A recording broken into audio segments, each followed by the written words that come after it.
Hello and welcome. Today we're going to make a review of this tent, Hilleberg Enan. I'm going to show you what I think is good with this tent. I'm also going to show you what I don't like with this tent. If you're new to this channel, my name is Matti. I work as a nature guide and a dog musher together with my partner Stina. We live in Jokkmokk, it's north of Arctic Circle in Swedish Lapland. Back to the Enan, back to this tent.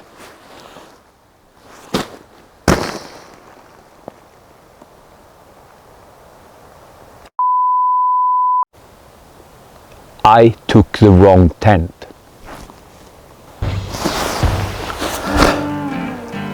I took Anjan with me. I can't make a review of Anjan already. Oh.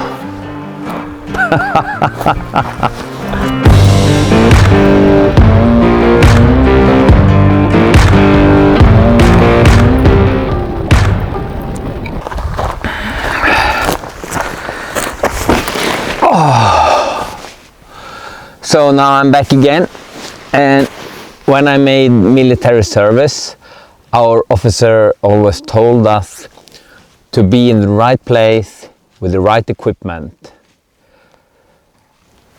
They actually also told us to always shave.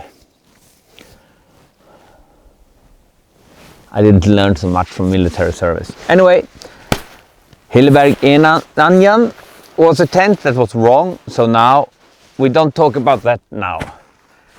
Now we start talking about Hilleberg Enan. Enan is a Soulo tent. In my world, it's a really lightweight Soulo tent. It's 1.2 kilo. You find lighter tent than this, of course, but when you talk about the weight of a tent, you should talk about trail weight. This is a complete tent. Everything in the package, 1.2 kilo. A lot of the other tents that you buy and you find the weight on the tent, then you had to add the trekking poles or you had to seam seal it. I heard something that seam sealing a tent, it's another 100 gram or maybe up to 200 grams silicone on all the seams. And you had to add the bags and so on. Hilleberg Enan 1.2 kilo, that is the trail weight. I do canoe tours, I do packraft tours, and I hiking with groups who don't use trekking poles. So for me, a complete tent for my guests with everything included in the package is quite important. So I really like this. One more thing with a lot of this lightweight tent is that you had to add a footprint. You don't need to add this to Hilleberg Enan. I come back to that later. This tent have a quite thin fabric. I don't know the name of it exactly. You can go into Hilleberg's website and there you will see exactly dimension and what kind of fabric it is. But this fabric is quite durable if you compare to other lightweight tent. If you compare to Hilleberg's more heavy-duty tent, this is the weakest one. But the heavy-duty Hilleberg that's real heavy-duty. The floor in this tent is waterproof. I don't remember how many millimeter water, but you don't need the extra floor. You put up this tent on pine cones, you put up this tent on rocks, you put up this tent on wet ground, and you don't get wet. It don't coming in water through the floor. So you don't need to add extra footprint under this tent. That's extra footprint is some extra 100 crowns or some, I don't know how many dollars, but and there's also another 100-200 grams you had to add to the tent. So when we look closer to this, Hilleberg Enan have a small bag with pegs, 8 pegs. It also have one of these poles. This is a 9mm pole. It also have reparation kit for the pole here. that's in the bag, with one of these that you put with tape around it, and then one extra pole. So this is also included in this 1.2 kilo. You should not forget this. So sometimes you get fooled when you look at this super light tent. I think you get fooled, at least. Now I will put this tent up, and then we talk a little bit more about it. As I always say, this is really important in all my reviews of the tent, and how to pitch a tent. I have made a video how to pitch a tent. You put a link somewhere. When you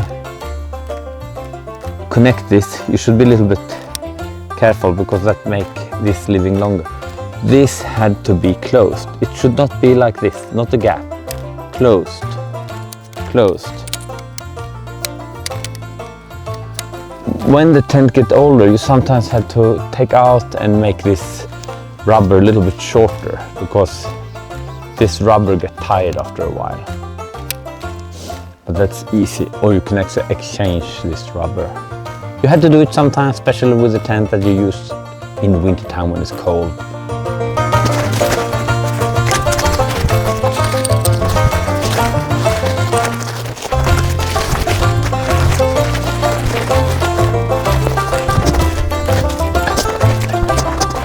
The construction of Hilleberg Enan is a tunnel tent. I would say that this is a tunnel tent, but it's with one bow, it's for one person, and it's a small entry here, and the sleeping side on the other side. We will go into that later on. These two extra strings, I usually don't use them. Now I put them up just because of. You have ventilation in both sides, so you can get the airflow through the tent. We will talk a little bit more about this later on. You have the entry here with the zipper here. We'll look closer at that also later on. So all over, it's a quite low tent with a good formation, with possibility to get the airflow through it if you put it in the right direction to the wind. So you have the door on this side. The zipper have this cover, quite durable, tight cover, rain cover over the zipper. That is good. The zipper will not get stuck in this. A lot of other tents have just made something with normal fabric, and the zipper will always get stuck in that. This one is usually no problem. You can zip it up like this. You have also, so you can open it from the top, like this. Enan don't have this nice hat or cap up here like Hilleberg Akto has. Enan is much more clean, lighter, and more simple tent. Open the door, and of course, like all tent, have something like this. And you see here that the vestibule here, the entree, is actually quite big. Of course, I'm not sitting here, but I usually use this part for storing my backpack, shoes and equipment, and then I use this side for entree, coming in and out. And if I need to cook food inside the tent when it's closed, I use this triangle for having my stove and cooking gear. And if I'm really careful, I can easily run a small gas stove inside the tent while it's heavy raining outside. The inner tent have just a mosquito net here. You can open the door like this, but you can't really close it. So this is not a tent I would use if there is a risk for a snowstorm. So if you want to use this tent just during the day as a shelter, lunch shelter, you can easily just take away the whole inner tent. You take it away everywhere, and then you get the quite spacey just wind shelter out of this tent.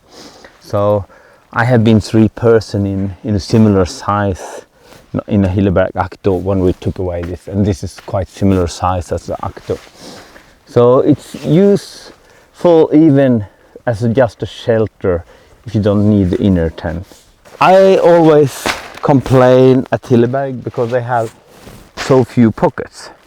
They have just 2 small pockets inside here. Why not adding some more pockets somewhere? I don't know. I like pockets.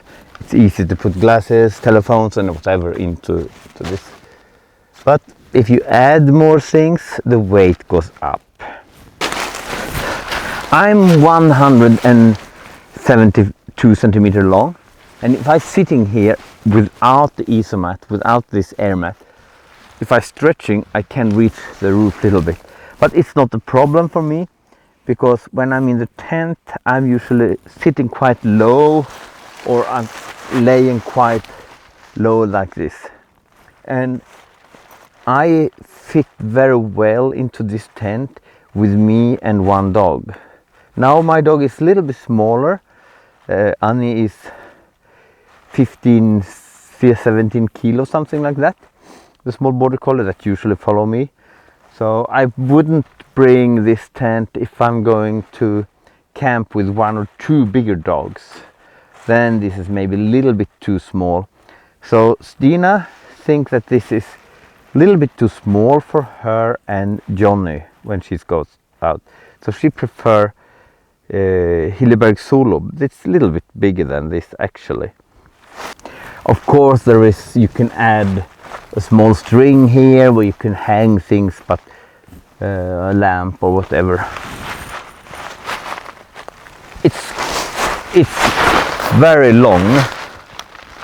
So you see, I put my toes and my fingertips can reach then I can reach from side to side. So it is quite long. So even a quite tall person should fit quite well into this tent.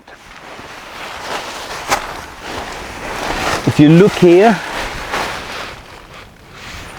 if you compare to Hilleberg Akto, I have made a review of that too. We put a link ding up here somewhere. But if you compare to Hilleberg Akto, Akto have 2 poles and a little bit lower, and this have 1. So this gets more space here.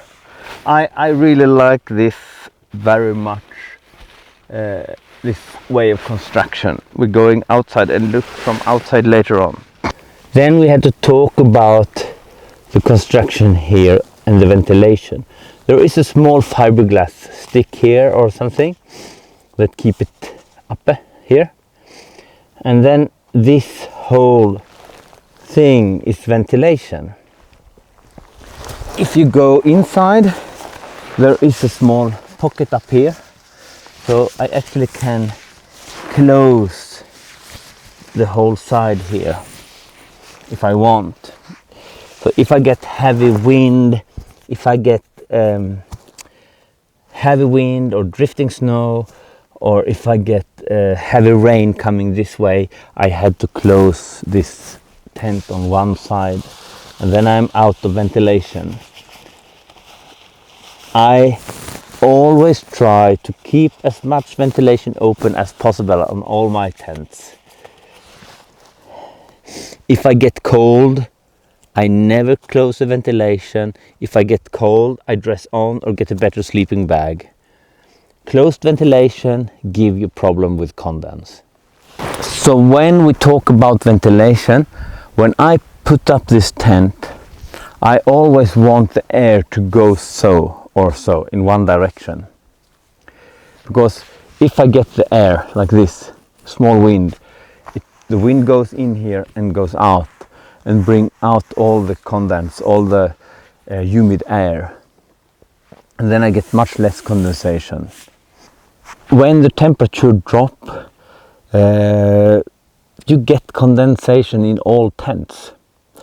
I don't know any tent without condensation if it's not a cotton tent, but they have different problem, of course.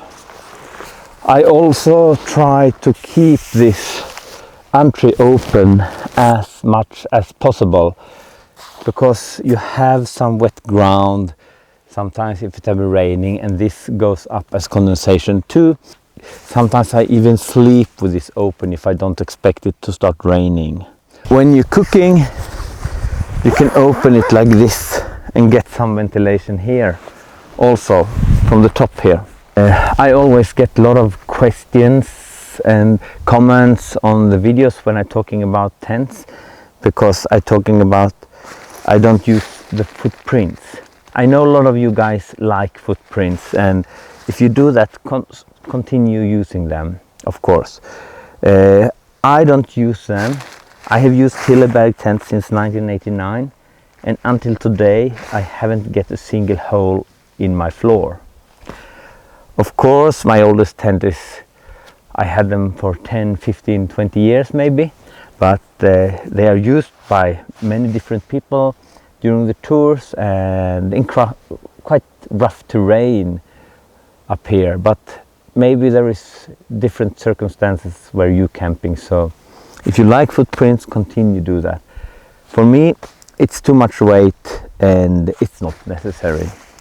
This floor that Hilleberg add to the tent is also like a small, it's waterproof. You can have water up here, so much water, and it will not come into the tent. So even if you choose a crappy spot, like a small hole or something, and it starts raining and it comes water there, I haven't get water into any of my tents. And we are all usually camping with bigger groups, and we maybe need to put up 5-6 tents in a group, and then there is always one tent or two tents that ends up in a not good position, not the driest position, and we haven't get water into any of our tents yet. If we're going to talk about the strong sides of this tent, it's 3 things I want to mention. One thing is the strength of this tent if you compare to the weight. 1.2 kilo is heavy for a lot of you ultra lightweight backpackers. You find lighter tents, of course, but if you compare what you get when you get this tent, you get a lot of tent for 1.2 kilo, if you understand me. Another good side for me is that I think you get a lot of space in it. It is enough for sleeping one person and one small dog, and it's enough for cooking inside. I can store all my gear inside if I have a normal hiking backpack for a week or something like that. The last thing that I really like with this is the ventilation. You have good opening in both sides, so you can have a good airflow through the whole tent. That's really good. And then another small thing is that the fabric goes all the way down and close around, so you are protected if you close up, if you have a heavy storm. It's good then, you can feel safe. Then I have 3 things that I don't really like with this tent, and one thing is that if you want to close the ventilation, it's quite tricky to reach it. You can do it from inside, but if you're staying there in the sleeping bag in the middle of the night and suddenly you feel the wind catching up and you start raining or something, it's difficult to reach and actually hook it. So that's one downside.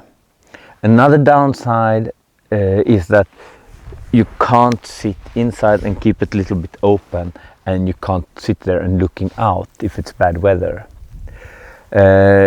You have that with Hilleberg Akto, you have that with Hilleberg Soulo, you have that with tents like Hilleberg Allak, that you can sit inside. I love to sit inside the tent when it's bad weather, open up a little bit and still have a small roof where it's covered up, and I can sit there with my binocular and looking what's happening around, or working with my camera, filming animals and so on. But with this tent, I can't do that. So that's one downside too. And then we have another construction downside of this tent that I think we can solve by ourselves. If you have a heavy wind and rain here on this, this is quite big surface, and this will push in this tent, so it will reach the inner tent. Not from this side because I'm on the entry side, but from the other side it will reach the inner tent. So if you can choose, you should put this side against the wind. You have the entry here, and then you add this side to the wind. If you add the other side to the wind, what is natural, because then you have the opening away from the wind. But if you have it like that, the outer tent will reach the inner tent. You get condense on the inner tent, or it's raining, and then you will have water inside the inner tent. There is a small thing you can do to do that. What I will do in my tent, I will try to add some small loops here, and in this loop I will attach a small elastic rope, and then just have a peg, so I can tighten this out here, because then it will be a little bit better. This fabric and this construction is not made for having an extra rope here, but if that rope is a little bit flexible, then I don't think you destroy the tent. All over, Hilleberg Enan is a really nice tent. Last summer we had to invest in some more Soulo tents because of the pandemic. People didn't want to share tents anymore, or we didn't want people to share tents on our tours. And it's also nice when you go hiking, if you go with a group and people don't know each other, if they can have one Soulo tent per person instead of having to be forced to stay in the same tent. So we invested in more tents, and when we picked the tent, we picked Hilleberg Enan. We picked that tent because it's durable, you can use it many years, it's easy to handle. Yes, I forgot to say that. This tent is a Scandinavian style. When you put it up, the inner tent comes up at the same time as the flyer, of course. That's very, very easy when you have bad weather, and it's also very easy for beginners. I would actually love to have a red Hilleberg Enan. Now we have this olive green and we have a dark green, because Hilleberg tents are sold out for quite a long time. It's difficult to get them now. So maybe we get next Enan will be a red one, I hope. That was all from me. If you like this video, please give us a thumb up. If you don't like it, it's actually also good if you give us a thumb down, because that helps us with the algorithm. I would love if you leave a comment. What did you think about this review? What is your idea about Hilleberg Enan? Do you have one Enan? Do you want to buy one Enan? Please leave it as a comment. Or do you have another Soulo tent that you recommend? It's very, very nice if you share with us. If you like this video, if you want more of this video, subscribe. And then you can see both reviews, gear reviews. You will see videos from different kind of expedition tours as we do, and so on. Not just normal, simple outdoor life things from Swedish Lapland. And now it's autumn when I'm filming this. It's end of the summer, and soon it will be a little bit more of dog mushing in this channel, and so on. But this is Annie, the border collie, and she is following me on many tours as my mascot. She's not working as a sled dog, she's just hanging around. Hello, Annie. Yeah, see you next time.